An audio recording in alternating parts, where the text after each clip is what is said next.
اس لیے ازواجی زندگی کے لیے ضروری ہے کہ مرد عورت کو نظر انداز نہ کرے. حضور علیہ الصلوۃ والسلام کی بیویاں تھیں، اور ظاہر ہے وہ بیویاں فرشتے نہیں تھی، انسان تھی، اور ان کے اندر جو سوکنوں کا معاملہ ہوتا ہے وہ ہوتا تھا.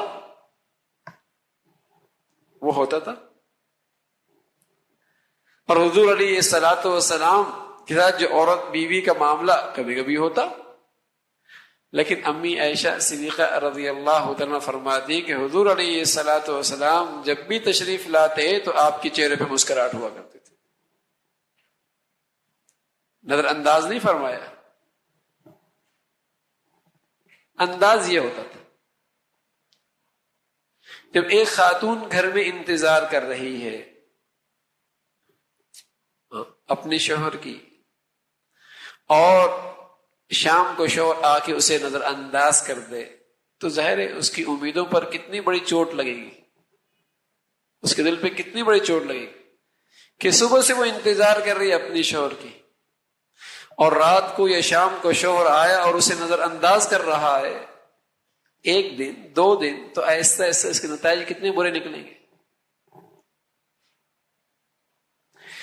معاملے باہر کے خراب ہیں تو اس کا اثر گھر پہ نہیں ظاہر ہونا چاہیے. غصہ باہر کا ہے، اس کا اثر انداز گھر پہ نہیں ہونا چاہیے. پریشانی باہر کی ہے، اس کے نتائج گھر پہ نہیں ظاہر ہونے چاہیے، ورنہ یہ گھر بھی اجڑ جائے گا. باہر کے معاملے باہر تک، باہر کے مسائل باہر تک.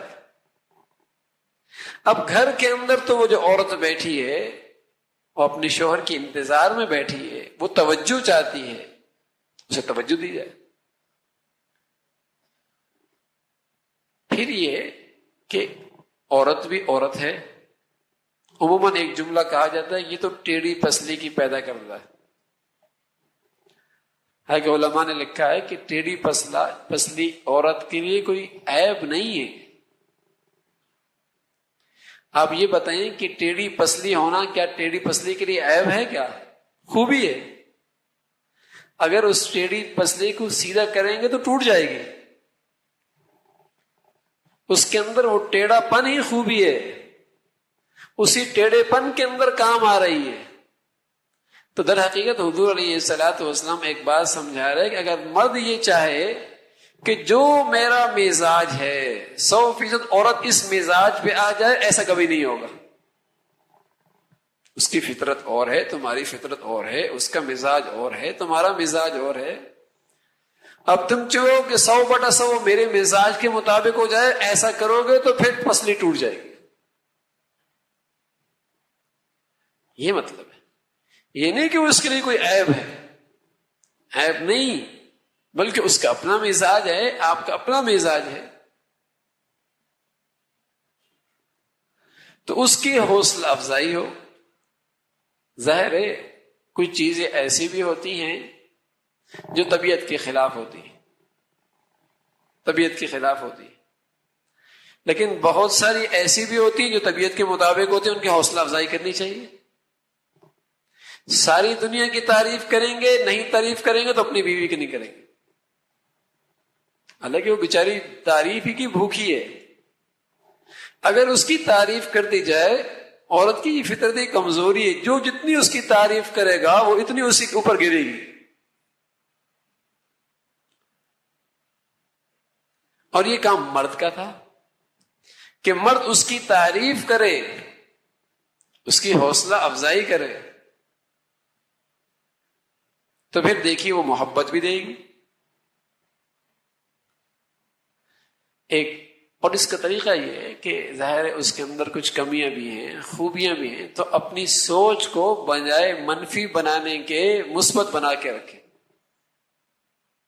مثبت بنائے.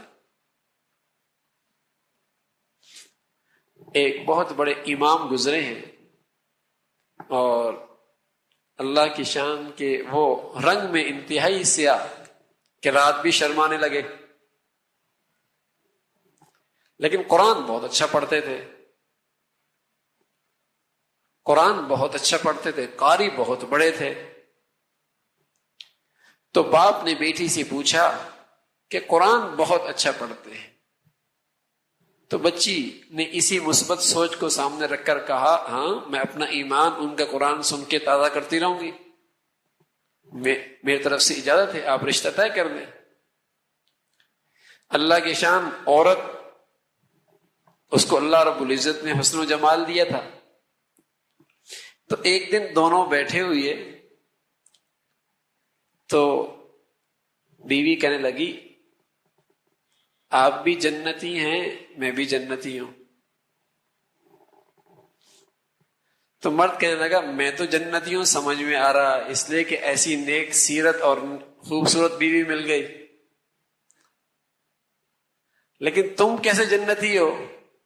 کیا بات یہ ہے کہ تم مجھے دیکھ کے شکر ادا کرتے ہو، میں تمہیں دیکھ کے صبر کرتا ہوں. صبر کرنے والا بھی جنتی، شکر کرنے والا بھی جنتی.